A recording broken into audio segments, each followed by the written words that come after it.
радостно, что в мирном живем. Слава Родине нашей, что возродил нам Рахмон. дар муассисаи томактабии рақами 35 ба номи 30-солагии истиқлолияти шаҳри Хуҷанд бо мақсади иҷрои дастури супоришҳои пешвои Маъзами миллат муҳтарам Эмомалӣ Раҳмон дар баробари омӯзиши амиқи забони тоҷикӣ ба аз худкунии забонҳои хориҷӣ ба хусус англисӣ ва русӣ эътибори ҷиддӣ дода мешавад. таълим дар ин муассисаи томактабӣ бо забони тоҷикӣ, русӣ ва англисӣ ба роҳ монда шудааст. шароити мусоидӣ фароҳам гарида имкон медиҳад ки кӯдакон шуруъ аз даврони якуми таҳсил бо бартариҳо ба омӯзиш фаро гирифта шаванд.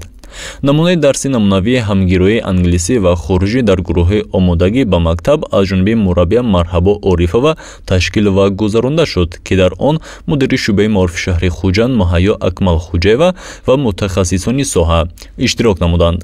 бо мақсади рушди тарбияи зебоипарастӣ ва инкишофи фаъолияти мусаввирӣ дар ниҳоди кӯдакон дар шерхоргоҳ кӯдакистони рақами 32 шаҳри Хуҷанд машғулияти намунавии муштарак бо забони русӣ дар мавзӯи цветӣ бо тарбиятгирандагони гурӯҳи омодагӣ ба мактаб ташкил ва гузаронда шуд. машғулиятро мураббияи кӯдакистон Фотима Амонова бо сабки хос ва бо истифода аз таҳти усулҳои пешрафтаи таълим ташкил намуд. кӯдакон дар ҷараёни машғулият худро озодона ҳис намуда доир ба намуди гуногуни гулҳо маълумоти муфассал доданд. мураббия ба кӯдакон бо истифода аз лавозимоти зарурӣ тарзи буридани тарҳҳоро омӯзонид, ки хеле аҷиб ва шавқовар буд. дар ҷараёни машғулият ба кӯдакон тарбияи экологӣ, зебоипарастиро талқин намуда тарзи дуруст ширеш намудани гулҳои баҳорӣ омӯзонида шуд.